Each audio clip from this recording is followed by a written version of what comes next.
being in business is about playing the long game, not the short game. So, what do you need to do in order to avoid, combat, get over burnout? Let's talk about it. My name is Huang. I'm an occupational therapist and certified hand therapist.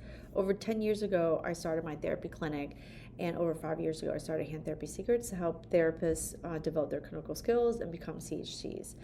Now, I've kind of noticed a pattern in the things that I'm doing over the last several years, and I would encourage you to one, look at your patterns. And then, because once you can identify your pattern and know when it's occurring and how it's happening, it's a much easier way of combating like burnout. So, burnout is just, you're doing too much, girl. You're just doing too much. That's me. I started the year with this idea that I was going to, put out 2 books because I was already working the year before, collaborated with with 2 other people to help me put out my book. She's huge. So this just came out. So you'll see this after it's been out for, a few weeks, but getting that done was a lot of work, right? Now, I had collaborators, thank goodness, so that I could produce at a much faster rate. I think that if I had started this before, I don't know if I would have done it with collaborators at the point where I'm at. I've got 2 businesses running. I'm looking to, just kind of stabilize and grow my business. And so working with other people is actually to my advantage. And it's kind of hard to find when you're a newbie. Now that I've been established, it's a little bit easier. I wouldn't say it's easy, but I would say it's a little bit easier. But I wanted to put that book out by a certain time. I created a deadline for myself, and I had a lot of other stuff going on. And so I've noticed over the last several years a particular pattern of mine. I start off strong in the year, and I start to sort of burn out by mid-year. So at the time I'm creating this podcast / video, we're 6 months into the year, right? This is June. And one of the things I've noticed is I've been starting to burn out by mid-year. And one of the reasons is I just pack on a lot of shit, right? I'm running 2 businesses. I've got a family. My son just graduated from high school, is going to set off to go to college. My daughter's got her thing too. And so I think we're always constantly juggling, our careers and our families, because I don't want to say we want it all, but we do to a certain extent. Like, I want a successful business. If you're watching this, it's because you want to start, or you started and you want to have a successful business. Now, I didn't build my business so I could be in business for a few years and then go work for someone else. I'm building my business so I can have longevity in my career. I can have more choices, more options. I can work with who I want to work with. And from a standpoint of staff, I want to work with who I want to work with in terms of patients, students, and I want to work in the way I want to work with, like, how I use my time, right?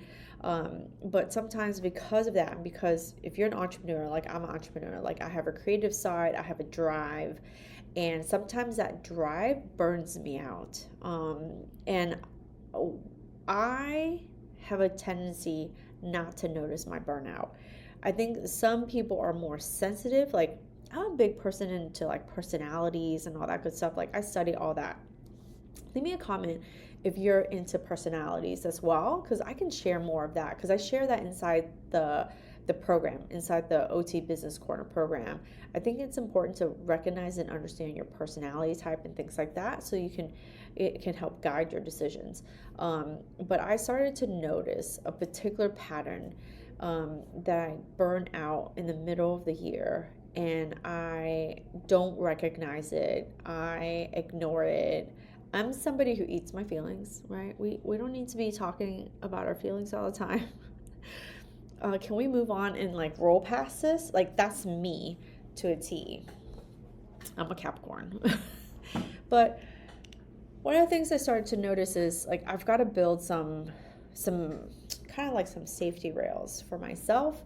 And maybe this can help you as well if you're someone similar. If you're a little bit more sensitive to like the burnout, you're probably in a much better place and a much better space because you can recognize it earlier, you can do something about it earlier, and you shouldn't feel bad about being more sensitive to it. Probably someone like you could take care of yourself a little bit easier and a little bit faster than someone like me who like tends to be like, suck it up, buttercup, like you can do it, like hammer it through. And to a certain extent, you have to have that to do the hard thing and to keep going. But one of the things that I'm trying to do better is to kind of like pace myself. So I knew the book was coming out in May. I knew that summer was coming and people were taking time off, which then means like certain things are piled on to me. Like I have a little bit more responsibility. My time is a little bit more constricted. And so sometimes when my time is a little more constricted, I'll start to feel like that, like, oh my God, like the burnout from just being constricted.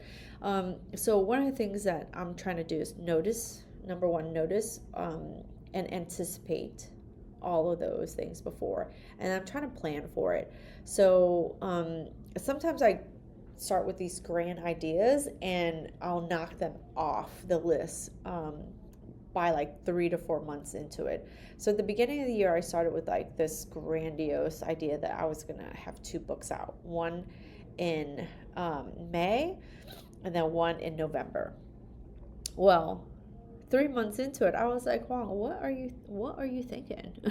Are you crazy? Because the whole thing with the business thing is you can create new products and you can create new services, and you can create new classes, and you can bring new shit into your clinic. I brought new shit into my clinic.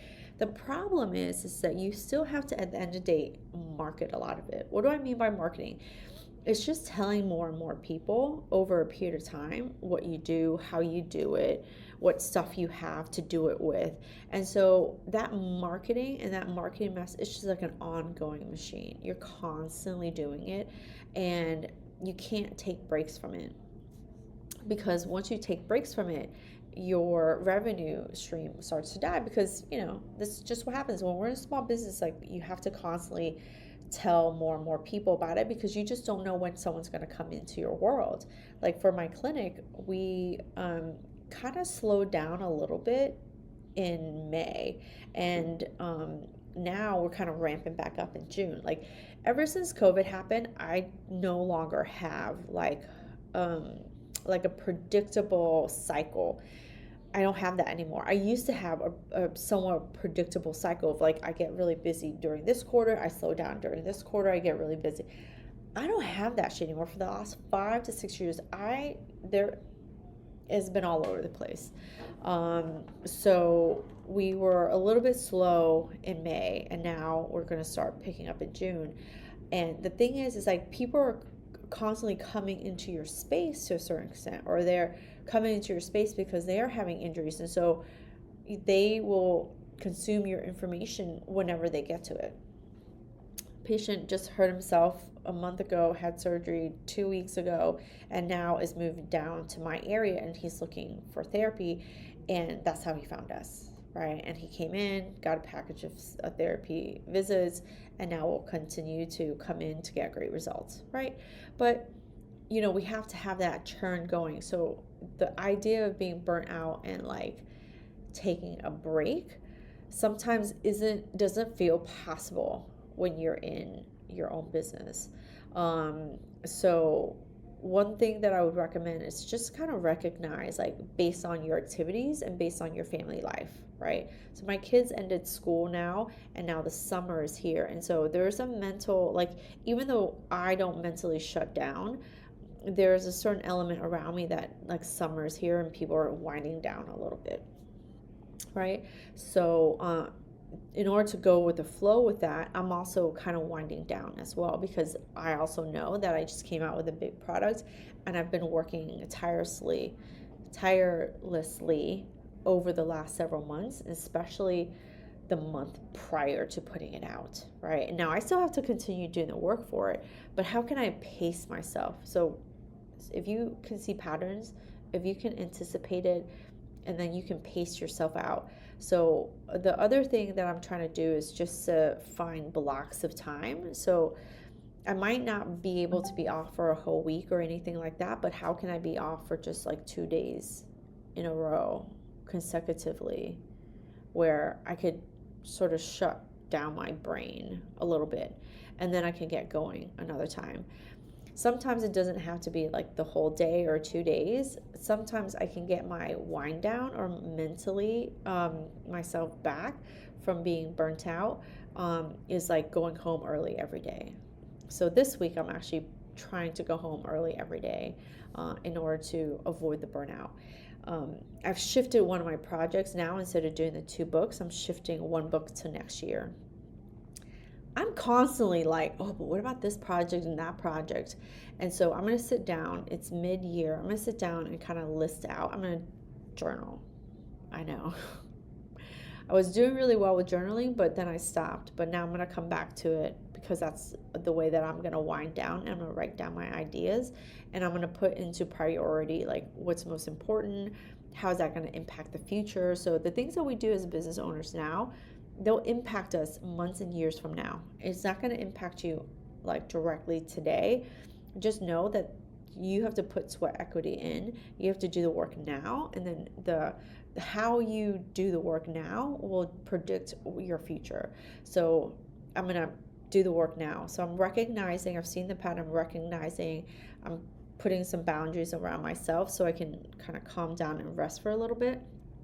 And then I'm going to journal so that I can combat some of the noise that's going on in my head, write down my ideas, and prioritize what I want to do for the rest of the year and try to put it in a timely manner with rest breaks in between, because otherwise I'm just going to run myself into the ground. And we tend to do that too because we worry so much, right? So the burnout is also like, the burnout can be from activities of all the stuff you're doing, but the burnout truthfully can be from the worry, from the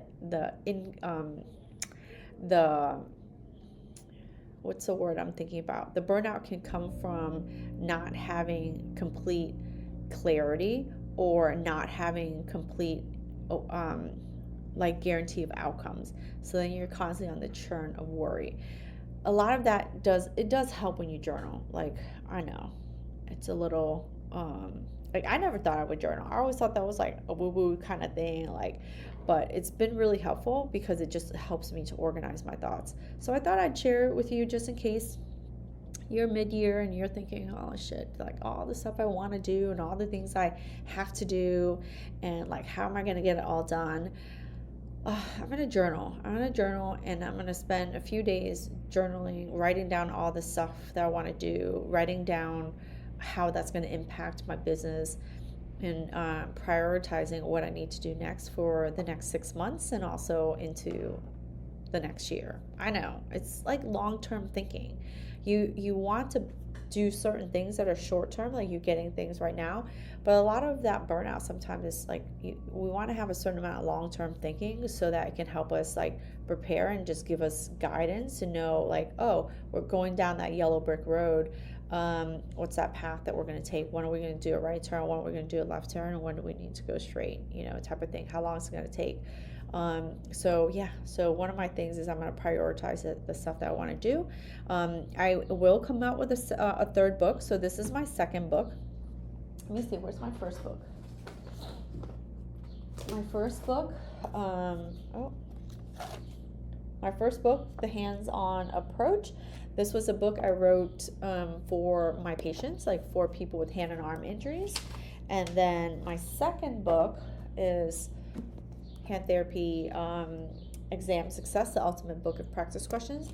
And then my 3rd book that I'm planning on doing is going to be around hand therapy, helping hand therapists as well. But yeah, there's a lot to do, and we want to do it, and we have to be around long enough to do everything. So I hope this video helps you, just sharing a little bit of the journey that I'm going on to see if it can help you at any point. Like this video, leave me a comment, let me know if this has helped you. And if you want to get on my email list where I talk all things business, there's going to be a link below. All right, let me know if this helps. Thanks.